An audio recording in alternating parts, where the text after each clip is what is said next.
I feel like we're moving into a better market. I think that we'll probably see an increase in volume of about 20%. I think we'll see low single-digit growth in terms of price appreciation. I totally disagree with what you just said, and here's the reason why. Can you kind of expand on that and tell me why maybe that's not always the truth? Condos are going to be the trickier part of the market in Toronto for 2025. Yeah. But I think in 2026, they're going to blow it out of the water. I think so too. Why? Why are we going to wait 12 months and then all of a sudden condos are back? Well, you got to let foreign buyers get back in.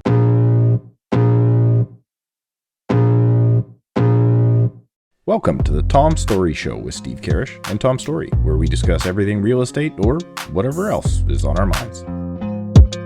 Welcome back to the show. This week's guest is Cailey Heaps. Cailey runs the Heaps Estrin team here in the city of Toronto with LePage.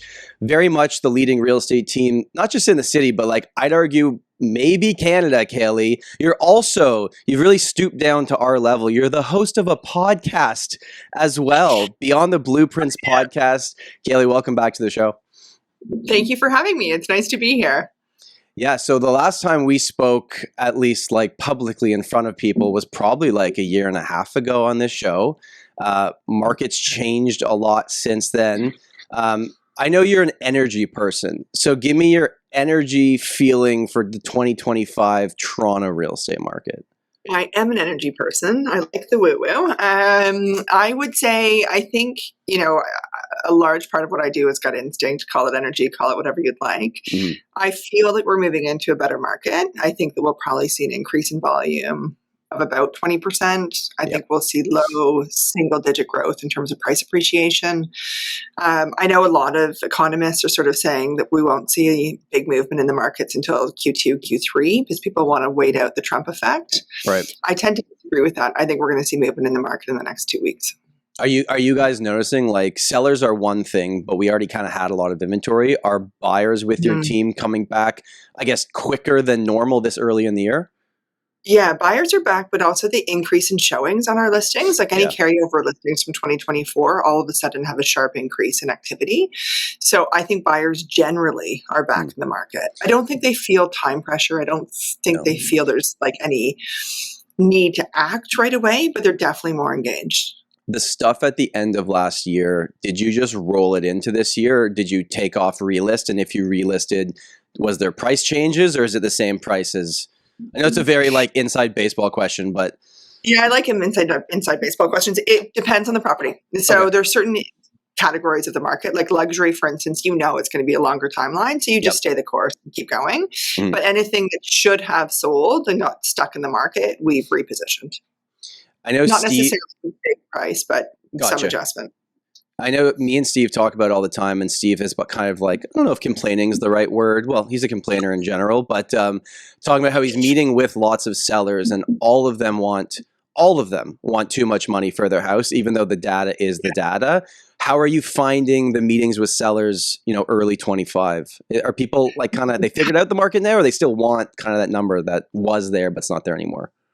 It's interesting. So seller-driven pricing, we all know, doesn't typically work. And I've started to say to sellers, I'm very honest with them, like, you're paying me a pretty significant amount of money, but what you're paying me for is my advice. So if you're not going to take any of it, it doesn't seem like a fair trade. It doesn't feel like I'm bringing value to the process. So sometimes I'll try a seller's pricing, but with the understanding that we're going to readjust after 2 weeks. Otherwise, everyone's just wasting their time and energy. And it's not a great feeling for sellers either, right? You don't want your property just to sit around. I want to ask you, I remember we were sitting beside each other on a plane. We were about to take off, and you took a call with a seller, and you said something that stuck with me. And it's a line I've very much stolen from you. And I'm paraphrasing here, but it's basically like, the marginal seller sets the market right now. The person that needs to get sold at any price point in any category, if they're motivated and they sell, that's the comp, whether we like it or not. Can you kind of expand on that? Yeah, absolutely. The market's driven by the most desperate seller. So I think the other thing I said to that person, if I recall the flight correctly, is, I would love to control markets. I don't control markets. I control marketing. I control negotiations. I don't control the market. The most desperate or motivated seller does. So we can try your price now, or we can wait like a year and a half until the market's caught up to your price. or 2 years or however long it is. But to wait that time on market, all you're doing is lower your final selling price. So we're better just to pause a conversation until the market meets your expectations. Do you think there's an actual period of time that a listing gets like burned? Or is it just like I saw one the other week that a client had sent me. And I'm like, this thing's literally been on and off the market like 7 times in the last year. Like at this point, what are they doing? Well, I think it's really dependent, right? Like you can look at some markets and say, okay, but everything in that neighborhood, nothing transacted in 6 months. Right. That's not a listing issue. That's a market issue.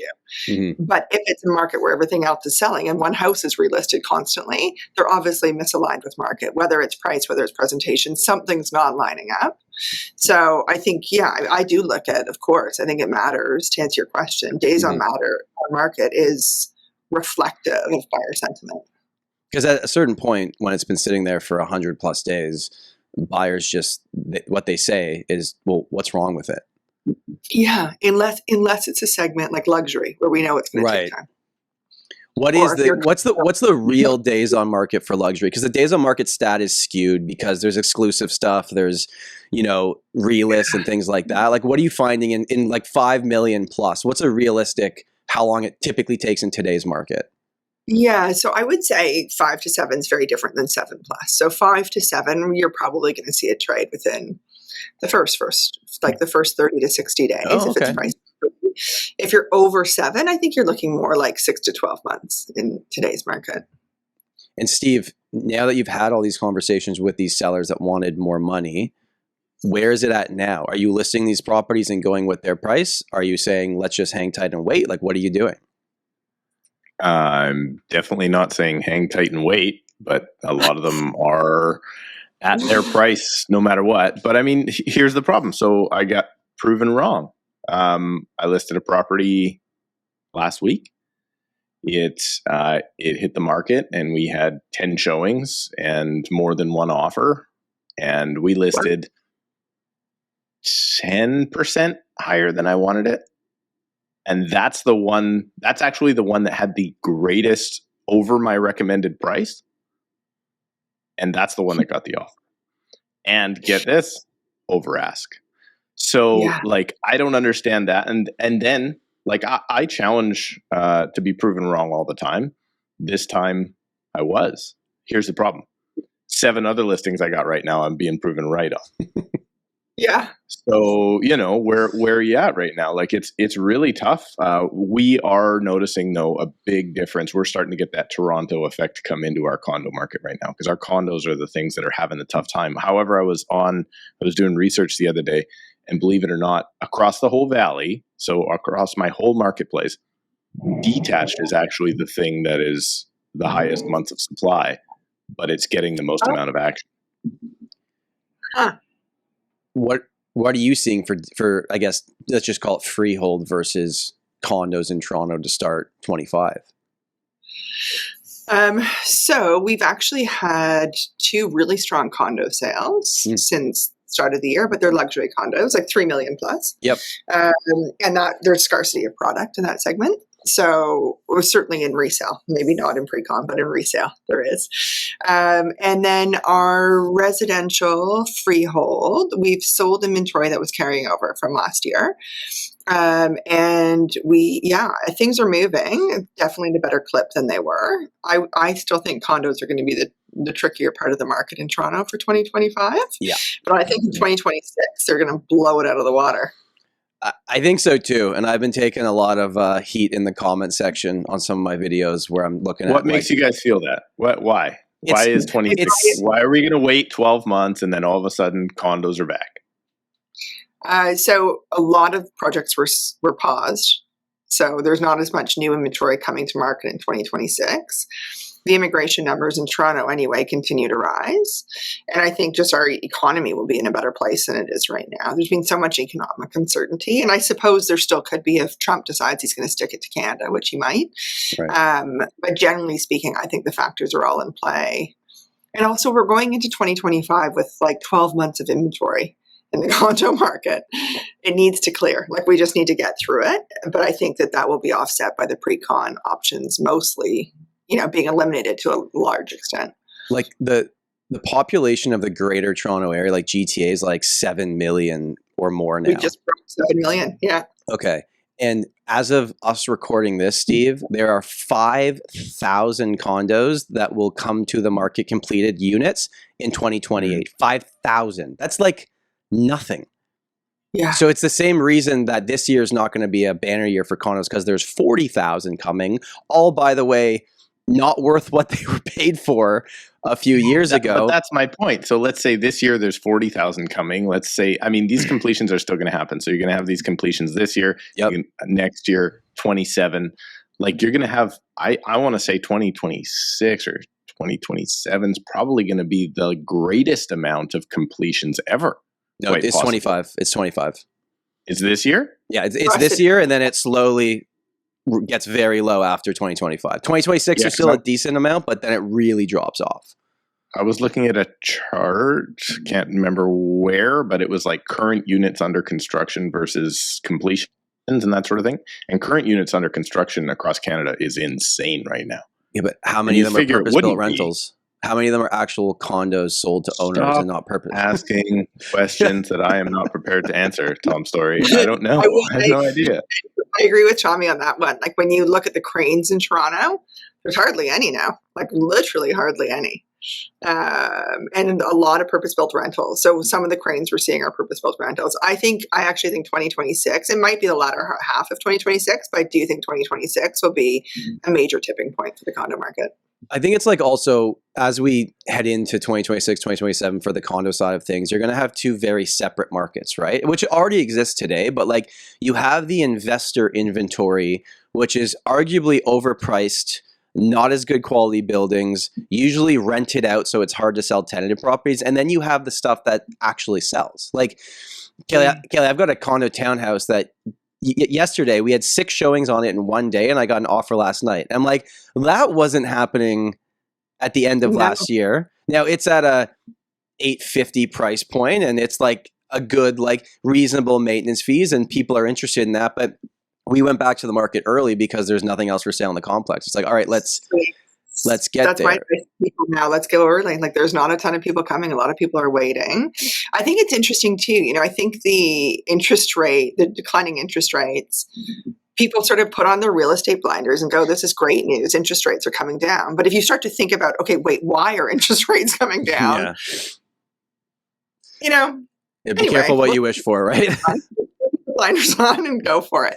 But I do think that a lot of people don't have the depth of understanding to really think it through, and they see dropping interest rates and think, okay, this is a great time to enter the market before the market takes off again. But there's more factors than just that when you're making a decision, in my opinion, a purchasing decision.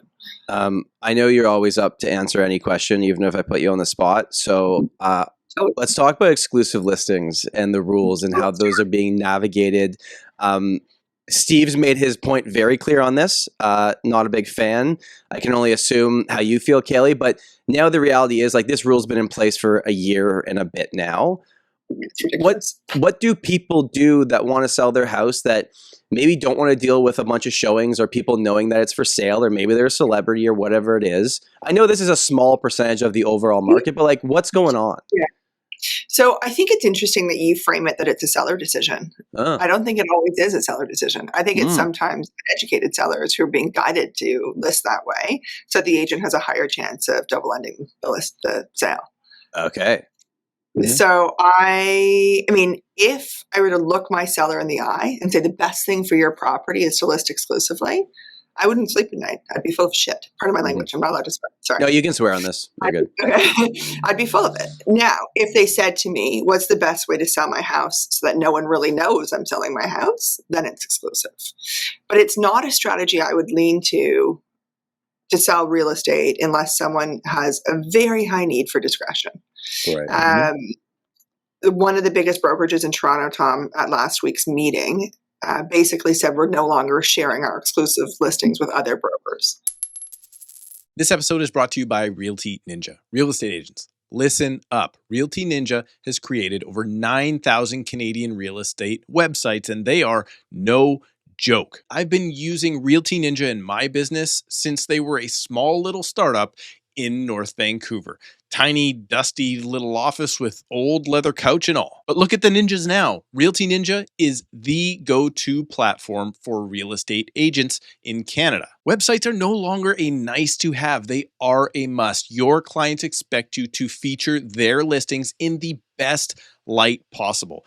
They expect you to go with RealtyNinja. The backbone of my real estate business is my website. I wouldn't pick any other company to host my website other than RealtyNinja. Don't believe me? Go to my website. Check it out right now. Go to krproperties.ca and you will see that it's powered by RealtyNinja and has been for over a decade. They have all of the features I need to grow my business year after year, including lead capture, mobile-friendly design, built-in SEO, and so much more. The best part of RealtyNinja is it's totally free to sign up, no credit card is required, and you only pay when you are ready to launch your new RealtyNinja website. And no, that's not it. Sign up today at realtyninja.com/Tom, and you will receive 20%, yes, 20% off of your entire first year when using RealtyNinja to host your real estate website. Their templates are super easy to work with yourself, or you can have the ninjas design something for you like I did. Not only is RealtyNinja the best product on the market, but it's also affordable. Listeners of this show know that I am as cheap as they come, and I've been using RealtyNinja for well over a decade now. Start your free trial today, and when you launch, save 20%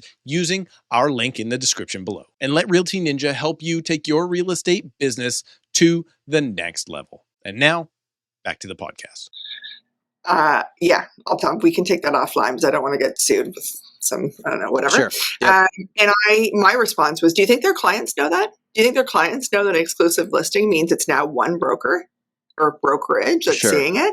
I guarantee you they don't. So how can they make those decisions? It's not in the best interest of their client. It's not in the best interest of the consumer. It's certainly not in the best interest of our industry, which should be built on collaboration. So all of that to say is I do occasionally have exclusive listings, but it's certainly not my chosen way to market and sell someone's larger asset. But do you think this new change in the rules and regulation has discouraged sellers from doing it at all, or are people still doing it if they really want to do it? And now they just have to understand their realtor can't send a blast email, can't put it anywhere online. You literally have to just, I believe as the rule reads, like pick up the phone and personally call people and tell them. But that's the only way you can market this property. So I don't think consumers have that knowledge. I think agents are not educating consumers the way that we should be. We have, we do have some exclusive listings. They're hidden behind a firewall on our website. If you sign up, you can see them. Just so you know, hot tip. But what do I think of the rule? I think it's very poorly thought out. I think it's very poorly executed. Like, I don't think it's who's policing it? Right now, it's agents policing it. I get notices from TREB every now and then about, I've broken some rule left, right, and center. None of them are rules to harm anyone. They're all for the betterment of my client's outcome. But I'm okay with kind of pushing those boundaries. But I think, I don't know. I think it's a ridiculous rule. I mean, it's someone's asset. Who are we to tell them how to sell it? If they decide that that's what they want to do, great, fine, sure. But I don't think any board should be able to tell someone how to sell their asset. I can see Steve smiling on this because this is one of those like, well, this is the fair way to do it. Has your opinion changed at all, Steve, on this? My opinion hasn't changed at all. I think it's stupid that they ever brought it in. I do think it's also, I see what you're saying. So just for the average person that doesn't exactly understand it, you can list your property off market with an agent. That agent can market your property with like a sign in the front yard and flyers and internet ads and all that sort of stuff, but it's not on the MLS system. And then was it a year and a half ago? I think it was 2023 or 4, January? January 23. It was 2 years ago. comes out. Sorry, 24, no, January 24, 24, sorry. Yeah. Okay. So the National Association of Realtors for Canada, otherwise known as CREA, came out and said, by the way, you cannot advertise. You can still take those listings. You can't advertise those listings anymore. The only thing you can do is call one-on-one other agents to let them know. You can't even put a sign in the front yard. You legally can cannot drive put a to their sign. office and speak to them face to face too, because that's very efficient. Yeah, you can do that, and you can also advertise to your own. You can advertise within your own office, so you could actually technically do an e-blast to only agents that are in your own office. And so the real estate agents, as an association, made it basically mandatory if you want to sell your home that you have to use the real estate system, in other words. And I pointed out, and maybe they listen to this show. I doubt it, because nobody really does, but maybe they do. The Competition Bureau said, hold my beer. I've got somebody new to go after. Again, instead of TREB this time for holding sales data, we're going after CREA. And they are going after CREA. And they're going to remove this rule. And CREA is going to look like a bunch of idiots because they're taking away consumer choice. Now, I agree with you. It is not the best way to sell your home for the most amount of money. However, the most amount of money is not important to everyone. So this is probably far enough behind me in the past now that I can talk about it. I had a client at one point many years ago, probably almost 10 years ago, that had a very obvious anxiety problem. Maybe it was alongside with some pills or some substances or something like that. She could not fathom her images of her home being online. She didn't want showings. She didn't want anything. So we exclusively listed the property. We put a sign in the front yard. We sent out a few ads. And thankfully, this was an area where, people wanted to live, and we started getting sign calls.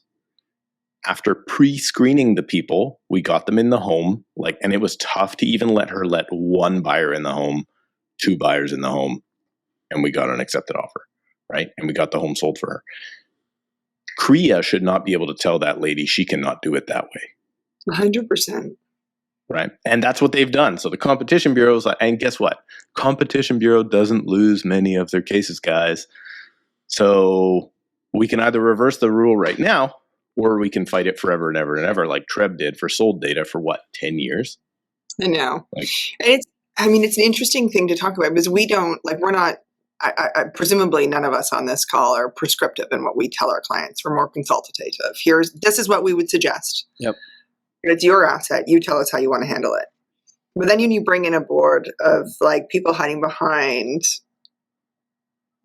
there's no single person that we can reach out to for exceptions. I don't know. It feels really wrong to me. Do you think there's anything to the exclusive side on even if a buyer feels like maybe they're paying a little bit more for that property, they like the fact that nobody else knows it's for sale? That could actually work for some sellers. And Cailey, you tell me, do some buyers just like to know, oh, nobody else knows about this one, and that's why I want to buy it? Everyone likes feeling special, right? Yeah. Fundamentally, everyone likes feeling special. So I do think there is something to that. I don't think it means that they want to pay a huge premium to feel special. But I think that there is something to that. And certainly at different price points, we're more inclined to do sales in that way. There's probably, I have a very good friend at a different brokerage whose primary market is Forest Hill. Yep. And we can go out on any given weekend, and we do, and we can see $60 to $100 million in inventory that's unlisted within a 5-block radius. So there's still a fair amount of inventory out there that's being sold this way. And that becomes very much a who you know and having relationships with them. Of course. Mm-hmm. And if let's say, for instance, CREA or TREB or anybody really decided that they wanted to show that they did care about the consumer, then they could do what BC did, which is no limited dual agency. No dual agency in any which way. Because like you mentioned, there is a lot of people, I would imagine, particularly in the higher end space, that they've got this kind of book of business and they want to double end all of the high end properties. Now, there is also a very good argument for double ending properties. And that is the fact that I could quite often put together deals for people that would be easier and get them exactly what they want without the headache of going to market and all these different things. But now in BC, I'm not allowed to, right? So if I Yeah. have a listing come up, I've lost clients because I have a perfect listing come up for this client over there. And because he's like, okay, I want to buy it. And I'm like, sorry, I can't help you. And he's like, what are you talking about? You can't help me. It's your listing. Sell me the bloody house. I'm like, sorry, go get somebody else. And then they end up in competition with somebody else using another realtor. And I've lost myself a buyer, right? So it's not a perfect system by any means. But if CREA really cared, like there's nowhere in the world that I know of that a lawyer can represent both sides of a litigation. So why should we be doing the same thing, right? Well, the reason is because it's what the consumer wants. Often consumers want to come direct to me, but we've taken away what the consumer wants. Yeah, I agree with you. And I think, you've just cited the perfect example, right? The outcome, all parties would have been happy had you been able to complete that transaction. I handle it a little bit differently, though. If I'm representing a seller, I won't represent a buyer. Just my reputation's not worth it. Like risking my reputation isn't worth any deal. I don't care how big it is. So I think when we're talking about dual agency, is it dual agency agent specific or brokerage specific? If it's brokerage specific, I don't really agree because as an example in our market, our brokerage controls so much of the inventory that we'd immediately be eliminating the largest number of buyers for our listings. Which is what they've done here. So we don't, ours is not brokerage. I would start a separate brokerage for buyers agents and for agents. But ours is not brokerage. Ours is what they call designated agency, right? So we have no one I can't just pass it off to a buyer's agent on my team, right? I have to, there can be no designated agent. So if somebody hires me, they're hiring myself and my entire team, and we cannot represent the buyer at all in that transaction, right? Because that's what we used to do back in the day. Like I would have Chris, which was our team leader at the time, would list a property. Any buyer, I never even met the seller. I have no idea who they are. I have no contact with them. And then as soon as I did an open house, I had a buyer come through. They wanted to write a contract. I would write it for them. There was still some sort of degree of separation, but obviously you can't prove that on paper, right? So we don't do that at all. I understand in sometimes in Ontario and other places, that's not viewed as dual agency, right? The buyer's agent does it. It just changed, right, Tommy? It just changed. Yeah, we've got designated rep as well, but there are ways to represent both sides ethically done the right way. But as Cailey mentioned before too, when I meet with a seller, that's something I make very clear to them is that I will not be representing the buyer on the sale of your property. And sometimes actually, Cailey, the pushback I get is wait, well, we want you to get buyers for a property. Sell my friggin' house, man. Sell my house. Me too. But just so you know, what typically happens is a buyer will call me and say, hey, you're listing this. I want to come direct. And I go, I really appreciate the call. I have a contract signed with the seller, and I've told them I only work with them. And then 10 minutes later, a showing gets booked from another realtor with presumably that buyer, right? All right. And I think there's ways we can do it. My team's of a size where I can assign a buyer like that to someone on my team, and I truly have no communication with them. I wouldn't know who they were if they were sitting on my lap. Yep. So, that I think there are ways around it. But I think fundamentally as agents, it's really simple to do our job well. You just constantly ask yourself, is this the best decision for my client? Is this the best decision for my client? Is this going to be the best outcome? Is this what I would do if it was my property or my buyer or my daughter buying or my whoever buying? And then it will drive all your decisions. I think where people make mistakes is it becomes so self-focused. What's in it for me? How much money am I going to make? How am I going to turn this into more of a business? Just focus on the client. You'll win. I've built a business that does a pretty huge amount of volume based just on that one principle. And Cailey, for the most part, hang on, Tom. I got to get in here. I 50% totally disagree with what you just said, and here's the reason why.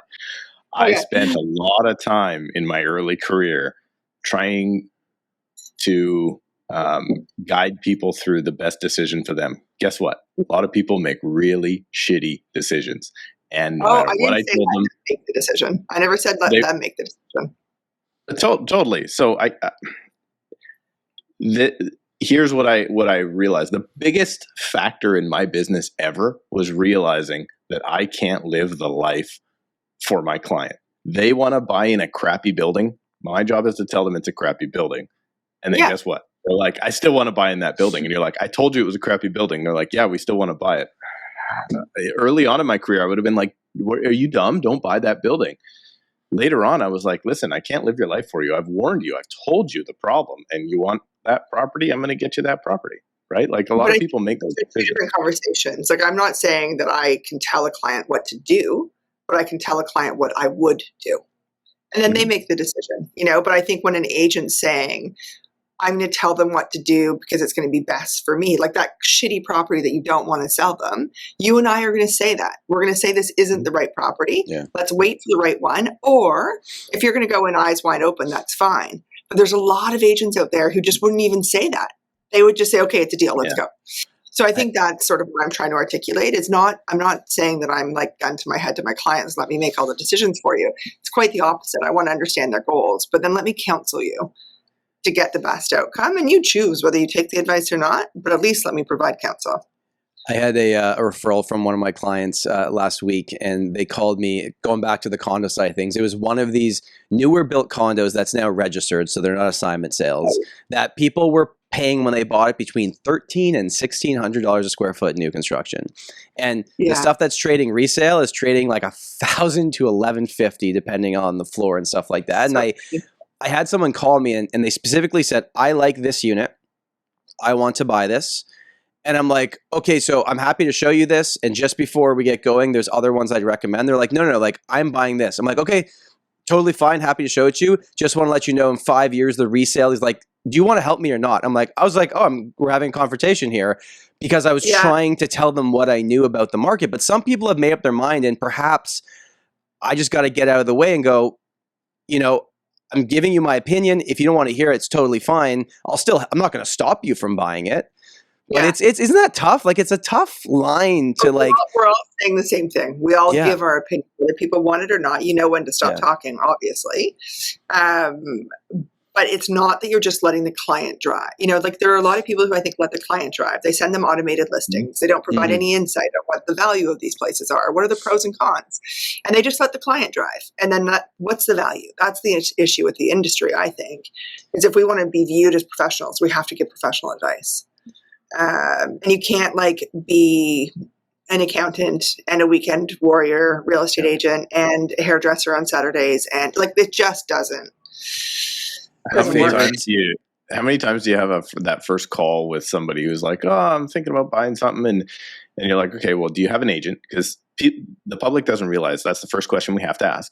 Are you working with a real estate agent? Yes or no? Because we can't encourage you to fire your current agent because we can't anyway. And they'll be like, well, no, I don't have an agent, but I've got somebody sending me listings. If your value as an agent is like, hey, let me send you some stuff, and that's like where you start, and then all you're doing is forwarding realtor.ca to them, basically, like they could find this stuff all on their, that's not a value proposition, right? Like, it's so embarrassing industry. Hey folks, if you're looking for a real estate agent in the city of Toronto, let's face it, you gotta call my buddy Tom Storey of the Storey team and LePage Signature in Toronto, Ontario. They're your obvious choice because Tom is not just the co-host of this podcast. No, he is a real life and top producing real estate agent in the city of Toronto. There's nobody out there that knows the condo market better than Tom and his team in downtown, but they do service the entire city of Toronto and any of your residential real estate needs. So if you're looking for an agent, do not hesitate to reach out to Tom, book a call with him using the link down below in the description of this podcast, and let Tom guide you through your real estate journey. And now back to the podcast. Yeah, so they got 6 people that are sending them all listings. My favorite is when we list condos that are 5 years old or newer. A lot of times in a slower condo market for the past few years, you get the status, you get the financing, and then there's inspection thrown in. And I call the agent and I go, hey, you can have your inspection. It's going to cost you $500. You're going to find maybe a $20 electrical issue. Why do you have this in here? And they're like, well, they're first-time home buyers. I'm like, and did you not explain to them they can spend the $500? I don't care. You got other conditions, but it's always just well, they're first-time home buyers. They feel safer. I'm like, did you explain to them why sometimes we do inspections on and it's not my decision, right? But it's I'm trying to be it's the education piece, we are. I don't know. You guys are so Toronto. We're so Everywhere What does else that in the mean? world has inspections on everything. Our strata documents are like miles and miles of reading, like nonstop. Like to me, for looking from the outside, looking in, when somebody buys a Toronto condo, it feels like they're like that one, Not anymore. right? Like we have inspections on Probably everything. like none of Actually, them.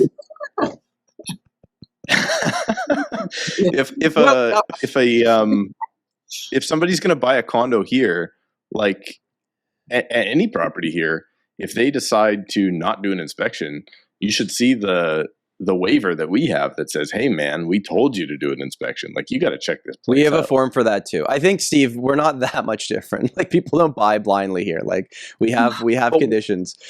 What is your status certificate or whatever? So is that literally like, how many pages is that? It could be like Depends on- 300. Yeah, it depends. Yeah. But only the lawyer is supposed to give advice on it, at least in Toronto. In the market I work, that's my understanding. Mm-hmm. Yeah, it's not a thing here. We review with our clients and go over it. In Alberta, they pay another company to review it and give them a summary. I'm really glad that we don't. I wouldn't feel comfortable giving advice on status. Well, we've talked about a few fun issues so far, Cailey, and I'm going to move on to another one. It's Steve's favorite topic. Property taxes going up again in 2025 in the city of Toronto. Hooray! We all got what we were asking for. But there was another tax that I think also came in at the same time as the exclusive listing thing, not to rehash that conversation, but this luxury mansion tax or $3 million plus. Cailey, you're probably the number one agent in the city in terms of selling properties over that price point. Did that change buyers' decisions? Did it affect if you had a property just on the cusp? You're like, list this at 2,995 or something. What's that look like the last year? No, it didn't change pricing strategy because on a percentage basis, obviously the selling price is going to be a more significant number than the taxes. Yep. Where we start to see it is in like the 10 plus market where buyers started factoring in the change in land transfer tax to the purchase price. So this house would have cost me X, like total X amount last year. Now with this, it's X plus 400,000, whatever the amount is. So we're just taking that off the price. And is that, so it is, I guess the argument could be made that it's bringing down the sale price of... Bringing down luxury real estate. Thank you so much, Olivia Chow. We really appreciate you. Yeah, and it really creates a ton of housing. It creates a ton of housing because, all these first-time home buyers are buying $15 million homes. It's like the most idiotic thing I've ever heard in my life. You shouldn't have got me started on this, but I think about all the changes within our industry. I'm like, does anyone ever talk to anyone? Like, why don't you go talk to Rob Ford, who can also then talk to, right? I mean, don't talk to Trudeau because that's not going to do anything, but there's just all these policies that are made. And I'm like, it just doesn't make sense. Like, let's talk about how we encourage builders to build more. Let's talk about how we solve for the middle, maybe, or the missing middle. Like maybe we change development fees for a certain price point in the city instead of taxing houses that are $15 million that don't create housing for anyone. When we're driving businesses out of our city, if you look at the change in manufacturing in Ontario in the last 10, 20 years, we're killing our economy through taxation. So I don't know. I just, has it had an impact on the market? Yes. As with all changes, once people sort of digest them and they become equalized a little bit, we're back to, it's the new norm, I would say. So Tom, I'm a moron that doesn't have this same version of the tax. So what was it before and what is it now? I don't know. It's a sliding scale. Cailey, do you know the exact? Tom has no idea. He doesn't sell properties that expensive. I have a few for sale right now. It's a sliding scale. It essentially took it from like 4 to 7%, but it's not. It's a sliding scale, so it depends on price point. But on a house that's, call it $16 million, it went up by like 400,000. It's a lot of money. It's cash. It's like, I mean, the other thing is when we start to look at effective tax rates and you start to look at the increase in land transfer tax and you look at luxury goods and then you look at your income tax and then it's just never ending. So it's hard. And I'm not, I'm very fortunate. I have a very blessed life. I'm not saying that I don't, but I am saying it's very hard for people. Like in this business group called YPO, and we think about, okay, if you were to pick up your business and take it to a different location, typically a US based location, and you look at the taxation, the net difference of what you're putting in your pocket at the end of the year is phenomenal. I'm not moving to Florida or Texas anytime soon, nor is my business, but it's a consideration. You know, we all want to work and I want to support social programs. Don't get me wrong. But at some point it's like, you can only work so hard, you know, at some point there's like, we got to have some time to enjoy the fruits of our labor. I think if you saw that the tax money was actually changing people's lives and making living in Toronto better, it would be a different feeling about it, right? But we're still waiting on the LRT to open. And Cailey, in 2014, I had a listing at 25 Broadway where they rebuilt the North Toronto School. I remember writing upcoming LRT, and I wasn't lying. But I think that property sold 3 times. 11 years later. It sold it's true 3 though. times.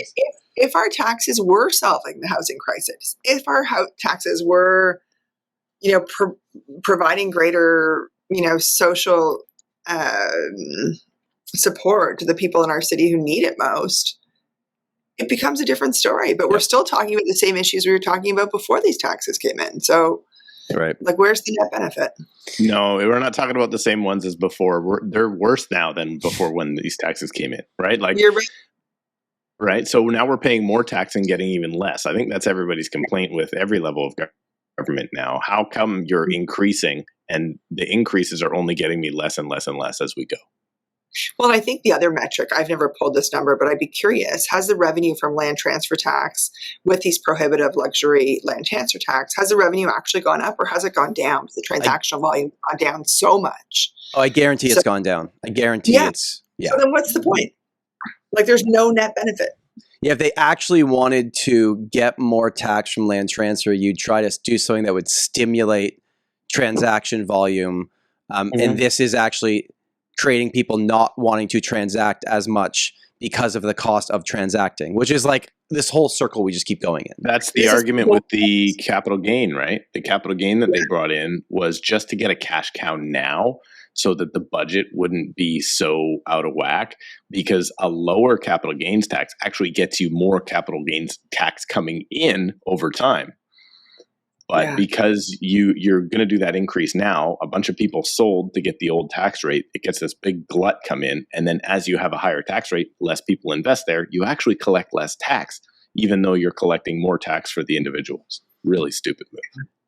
I don't know. We maybe need to send our politicians to like a Eco 101 class or something. That's not going to be a popular statement. I'm sorry. No, that will be very popular on this show. We had our friend Sean Ziegelstein on the show a few weeks ago. We had Ziggy on, and it was actually, he brought up something, because we were talking about like, how do you get the condo market moving again? And he brought up something, and we had a good discussion about, like, he was basically like, well, you got to let foreign buyers get back in, which is funny because we were blaming them for so long.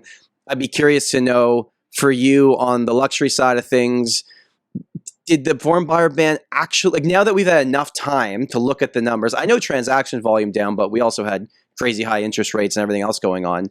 Did that do anything? So I think the short answer is yes, it has had a negative impact, but I think there were so many changes legislatively to our industry. It's like, which one is the issue? I think fundamentally it's just wrong. It's so un-Canadian of us to not allow foreigners to buy here. We're a country built on foreigners. Like, give me a break. And it fuels economy. You know, it puts money into the economy. So we've had this ban on foreign buyers. Have we stopped talking about a lack of housing? No. Well, for condos maybe, but not for the housing people actually want and are demand. Foreign buyers buy houses too. You know, like it's not. I don't know. I think they just need to be much more clever about how we legislate our industry and the buyers within it.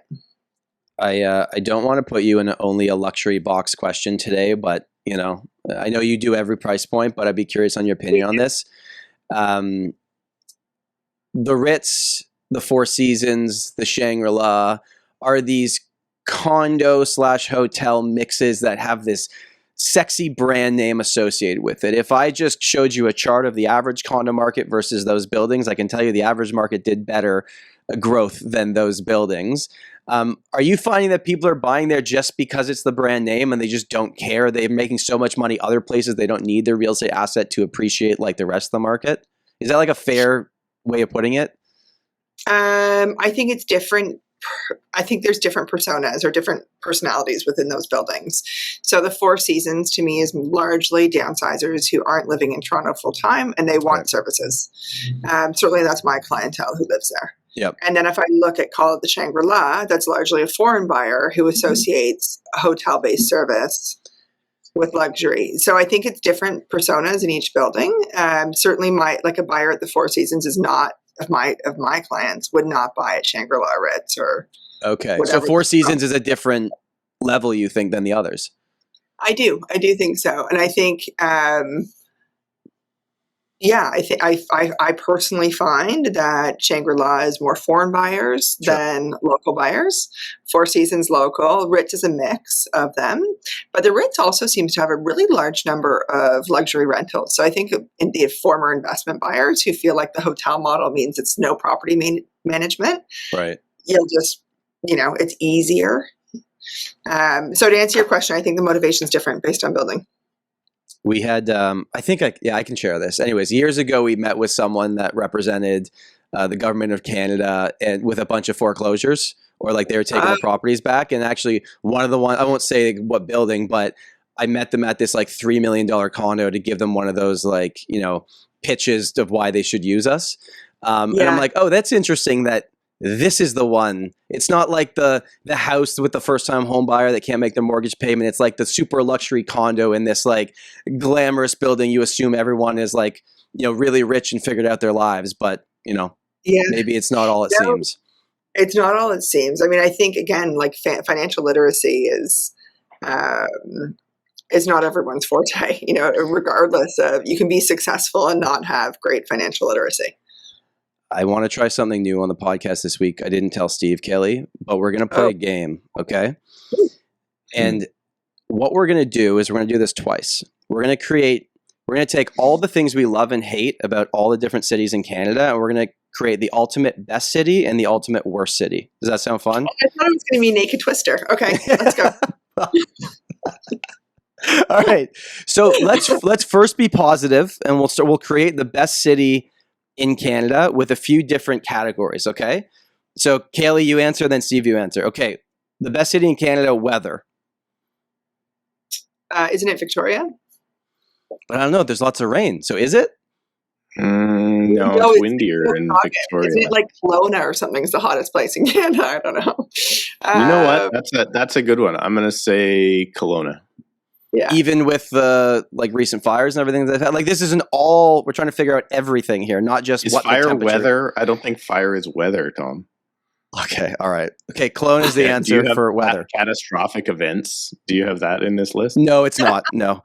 Okay, so our first category, weather, we're giving to Kelowna. Our second category, and this is positive, traffic. If you need insurance, you need to go where I go, squareone.ca. At squareone.ca, you can get a quote done in just a matter of minutes. If you're a tenant, landlord, or a homeowner and you need a policy, go to squareone.ca, or better yet, go to squareone.ca/The Tom Storey Show and save $20. That's squareone.ca/The Tom Storey Show for your discount on home insurance right now. Wait, we're looking for good traffic? Good traffic. Lack of traffic. I mean, it's probably in like the middle of the prairies. Yeah, that's what I was thinking that too. Yeah. Regina, here we go. Okay, Regina is our pick for traffic because we're creating the ultimate city. Sports. Oh, Toronto. It has to be, right? We have all the teams. Yeah. They don't necessarily do well other than the Raptors with their championship and the Jays in the 90s, but we have them. We bring energy to it. Yeah. I'll abstain. Food. Oh, Toronto. Montreal. You really think Montreal pound for pound has better food than Toronto with all the multiculturalism we have here and all the different options? Yes. All right. That's your answer. He's anti-Toronto. All those people from No. I mean, I've been to Montreal once, and I've been to Toronto more than I care to be, and The food experience I had just walking into any restaurant in Montreal was amazing. So Montreal. Okay. I think we're going to find with this list is like Toronto's going to be our best and worst in just separate categories. Tourism. I mean, probably Vancouver because you have mountains, ocean. There's so much. I was going to get even more specific. Whistler. Okay. Next one what about Newfoundland? Tourism in Newfoundland's pretty amazing. Yeah. Too. We'll put that in there. We're making our own best city here. We're going to pull the one tourist that went there last year and find out. That's maybe what makes it so good, though. It's not crowded. Yeah. I also didn't say is it tourism income brought in for the city, or is it just the experience of the person being the tourist? We'll leave that up to your imagination. I went experiential on that one. Okay. Next one's kind of similar, but scenery. Tofino. I'm going to say of where I've been, probably Vancouver, but I have not been to the Maritimes. Okay. Yeah, it could be Fogo Island. It could be Tofino. I don't know. There's so many places. Like Muskoka sometimes. Yeah. Pretty beautiful. I guess it's hard to beat the mountains, though, right? We don't know. I was in the fall. I was in I guess southeast Quebec, and it was pretty beautiful. I don't know about the rest of the year if the leaves don't turn, but that week I was there, man, it was pretty awesome. Income tax and property tax, a combined category. Taxes. Well, I know where it's not. How about that? I mean, Quebec taxation is the most favorable, isn't it? Is it? I think so. There's a lot of. I don't know. I could be wrong, but Calgary maybe. Oh, maybe Calgary. I don't know. Yeah, I'm going to say somewhere even probably like, I don't know what the property tax is between Edmonton and Calgary, but definitely Alberta's on that list. And then our final category, and make sure to play along in the comments, let us know what your answers are, is cost of living. For this is the best. Like the lowest cost of living? I guess, but not just the lowest, but like worth it. Toronto. It's like worth the cost you pay. Well, I've only ever lived in Vancouver and Toronto. I own property in Newfoundland, hence my bias. I pay in Newfoundland. My house is in an unregistered township, so there is no property tax. And I pay $150 a year for garbage removal. So I feel like that's not bad. Sounds pretty good. Steve, cost of living? I feel like your cost of living in like New Brunswick and stuff is basically zero. So I don't know how nice it is there, but I mean, if you can buy 47,000 acres for 60 grand and maybe live on it and homestead or something, somewhere in that area has got to be like Quebec cost of living was actually relatively low. Yeah. All right. Now let's be cynical. Let's create the worst Canadian city. Okay. Cailey, weather. Ottawa. Steve. Edmonton. Okay. It's just, you're going to say Edmonton for everyone, aren't you, Steve? You stop ruining the joke, Tom Storey. Worse for traffic. Toronto.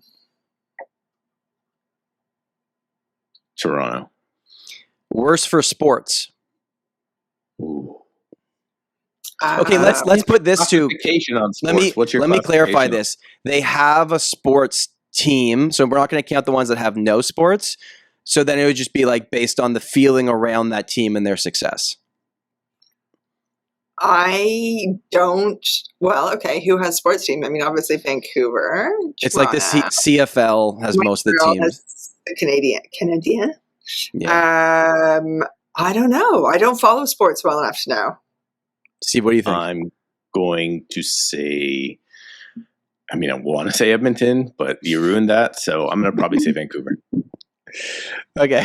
Okay. Worst food that you've ever had in Canada. If you've gone to a place and had food, where would you rank it, Cailey?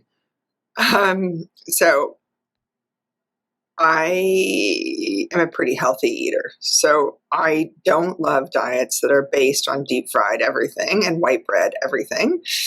So I would say I'm challenged by, there's a really beautiful up and coming food movement in Newfoundland, but the average consumer in Newfoundland, if the ships and planes stop flying, they would run out of fresh produce in less than 3 days. So I'm going to go with Newfoundland. Steve? St. John's, whatever. Surrey, BC. Oh, there we go. All right. Tourism. Worst tourism? Like Worst for worst place tourism. I want to go? Like, I don't want to go to like the middle. Like, I don't want to go to a prairie prison. Although the prairies are beautiful, but I don't know. Worst tourism. Yeah, probably like northern prairie land. Okay. Steve? Winnipeg. Worst scenery. Winnipeg. No, sorry, I changed the answer. Edmonton. Okay. Edmonton, yeah. Okay. Worst scenery, I don't know. Yeah, I'll follow Steve's lead on that one. And then the next two are going to be pretty easy. Taxes and cost of living. Taxes. Worst. Is Halifax the highest? That was going to be my answer. The HST in Halifax, Cailey, is 15%. So it's 2% higher. I don't know total like income tax there though. Income tax should be the same. I don't know. I think Toronto, if you look at effective tax rate, we're probably taxed higher in Toronto. Yeah. And cost of living could be a Toronto or Vancouver toss up, I guess. Yeah, it depends on the day. Yeah. It's definitely Vancouver city proper, like the actual city of Vancouver itself. I mean, you basically cannot get a detached home anywhere within the city limits for basically under $2 million now. Well, this is a perfect segue, Stephen, because Cailey, a report actually came out by Roy LePage saying that Toronto is going to pass Vancouver in 2025 for the most expensive market in Canada. It's logical. I mean, it's our financial center, right? It would make sense that the money would flow here. Right. I think also, if you're looking at a ban on foreign buyers, what was fueling the Vancouver market forever? Foreign buyers. Right. So if you're going to take that away, what's the next thing that's going to fuel a market is economy. Toronto is like, we are the trading center of Canada. I guess there are years where Calgary would win based on oil and natural resources, but I'd say generally speaking, I think that's a logical statement. Okay, we've got about 5 minutes left, and I feel like we've done our service to the listeners by talking about real estate and lots of fun topics. Cailey, I want to ask you some personal stuff, not like personal, but you know. I was like, okay, do you want photos? What do you want? Well, I've looked up to you in a business sense for a long time. I've got to know you pretty well personally, like the last 5 or 6 years. And what I like, I'm a curious person. Anyone I see doing things on a big level, I'm like we've had dinners, and I'm like, tell me how this works. And like, you're actually open to sharing these things, which I think is awesome. You run a team, just for the listeners that maybe don't know, what does the scope of your team look like right now in terms of people involved? Yeah, so we are about 30 agents and an equal number of management support staff, etc. Yep. Our annual volume is anywhere from 700 to 800 million. And yeah, we have a ton of fun doing what we do. So that's 60 people that in some form or another look at you and think that person, based on their actions, is responsible for me. I'm not trying to scare you, but me feeding my family. What's that like to have so many people? I know you've got lots of management people in positions handling things on a day-to-day, but what's that transition been like from, starting the business, working with your mom, building a small team, and now having a lot of people looking at you going, Cailey, what are we going to do today? Yeah, it's an interesting question. So I never really, historically, I hadn't really thought about it in those terms. Right. But one of my agents said that to me. We went out for our top producer dinner, and on the way there, she said, I just want to say thank you because you're responsible for my success and that of my family. And I thought, okay, well, that's like a beautiful sentiment for sure. I'm pretty risk aggressive, as you would know about me, Tom. I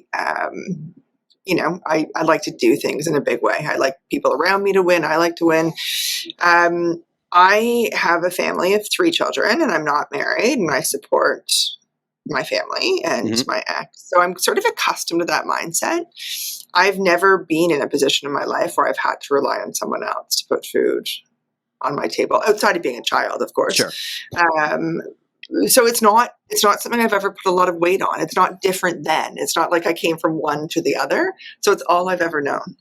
But so did you sit down 10 years ago and plan out that this was the plan? No, when I got into real estate, and my background is I have a commerce degree with a major in marketing. I worked in advertising. I worked in events. So when I got into the industry, it was back in the days where like our listing marketing was like a tear sheet, like an 8.5 by 11 printed listing. So it felt like there was an opportunity for pretty immense change. And by making those changes, the business grew organically. So it's not that I sat down and said, here's my master plan. It was every time the client needs couldn't be met by our existing team, we had to grow. So that's been our growth plan. And we've grown by, I don't know, call it 2,100% in the last 10 years or so. Amazing. Yeah. Can you tell our audience about the lobby, what's going on with the lobby in 2025? Yeah, I sure can. So the lobby is our lifestyle extension of our brand. It's sort of the physical manifestation of all things Heaps. It's our favorite items for home, which is the retail component. It is an art gallery. Because Tommy, you've been to my house. I'm a huge fan of art. Really cool looking art too, not like boring art, like cool looking art. Yeah, it's all Canadian. It's all like very impressive artists who I respect. And then it's an event space where we can educate and entertain our clients in the community. It's organically turned into sort of a bit of a community center, which I hadn't anticipated, but it's been a really nice sort of side benefit. And then the other, this year, so in Q2, Q3 of 2025, we're rolling out a mural program to further our love of art in the city. So we're going to mural 4 to 5 pretty significant walls in the city, which is great. Not about Heaps, just to provide art for people to enjoy. Just a portrait of you on the wall. Yes, exactly. Just me. Can you imagine? The population would decrease very quickly. And then we're also probably opening a third location this year. And then I don't know, Tom, if you've been following along, but we've also just launched a West End expansion. So I did see that. Congrats on that.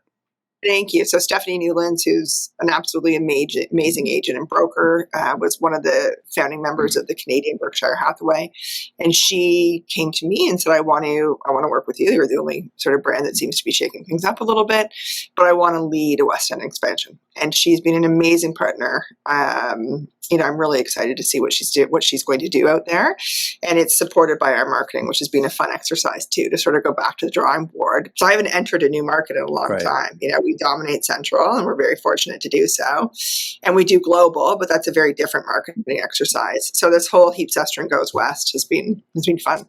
And when are you going to Surrey, BC? And when should Steve kind of just join the team? What's going on there? Application. Yeah. Where do I send my application? I would love that, but I'm at a stage of my life where I am not adding any other provinces to this business just yet. I got 2 final questions. And again, this is not real estate. What motivates you now at this point in your life? What's the driving factor between growth and sorry, I cut you off there. Go on. No, joy. I really truly believe in my core that every day is meant to be exceptional. So if I'm not doing something new, learning something new, meeting someone new, experiencing something new, I'm not happy. I mean, I'm happy because I'm generally a happy person, but I like constant change. As you know, I like constant change. I like being busy. I'm not good at sitting idle. One of the big changes in the business, another big change in the business this year is I've hired a right hand who came to me after 14 years of being on the leadership team at the Four Seasons. And she's a great addition to the team. Not only has she become a great friend, but she brings a very strong sort of client focus to the business and provides me the opportunity to step away. Like, I think to do things well, you sometimes have to step away so you can get that 10,000 foot view and then come back to it. So she provides me the bandwidth to do the space to do that. I hear a lot of real estate coaches, not the ones that we're involved with, but basically say your brand doesn't matter. People are only buying from you. And I know you have a different perspective on this. And I know you're doing things at a much bigger level than most realtors anywhere in North America, really. But can you kind of expand on that and tell me why maybe that's not always the truth? I think there's a partial truth there. I think people are drawn to you because of your character, because of your pillars. What are the reasons that make you you? What's your why?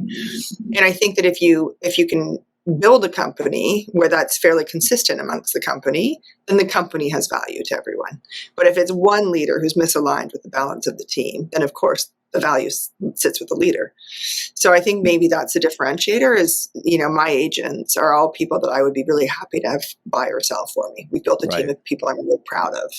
And we talk about our values. We're very aligned in that way, and we have the same desire to win for our clients. So I think that's where the difference is. And I absolutely can tell you there's value in my business because I get asked from people to buy it all the time. So Right.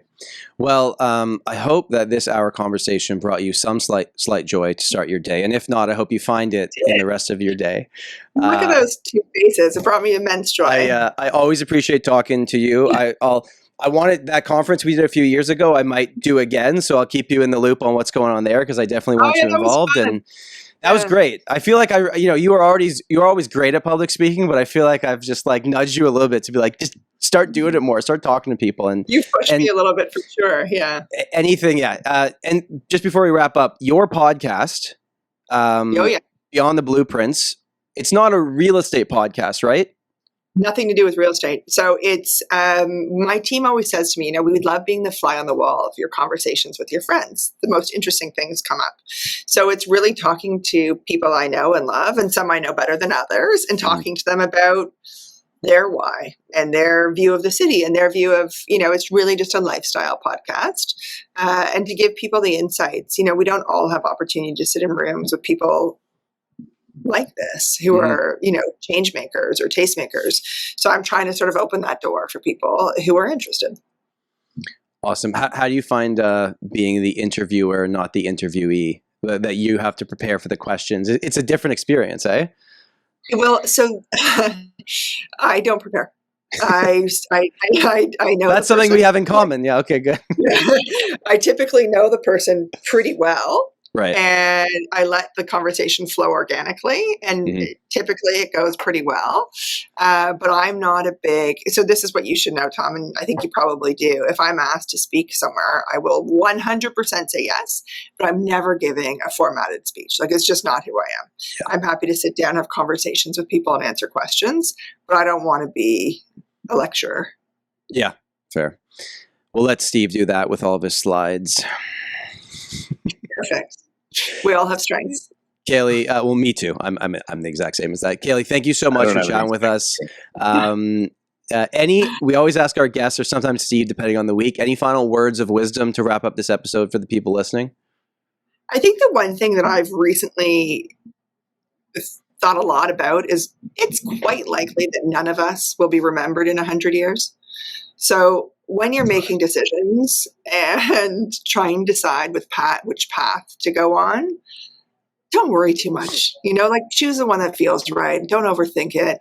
There's so much stress in the world that we put on ourselves that I think we take ourselves much too seriously. And I value the fact that I'm involved in helping people make money. That's fundamentally what we do. We're in the finances business. I help people make money, or I help them save money, depending on which side I'm on. But I'm not saving anyone's life. I'm not, we take ourselves a little bit too seriously in our industry. So those are my parting words. Well, speak for yourself, because Steve's going to have a mural of himself somewhere in Surrey, BC 100 years from now, and people will stare at him and remember him. I hope so. Thank you, everybody, for watching us on YouTube today or listening on the audio platforms. Have an amazing week, and we will see you next week. Bye. Thank you for having me. Yeah. All right.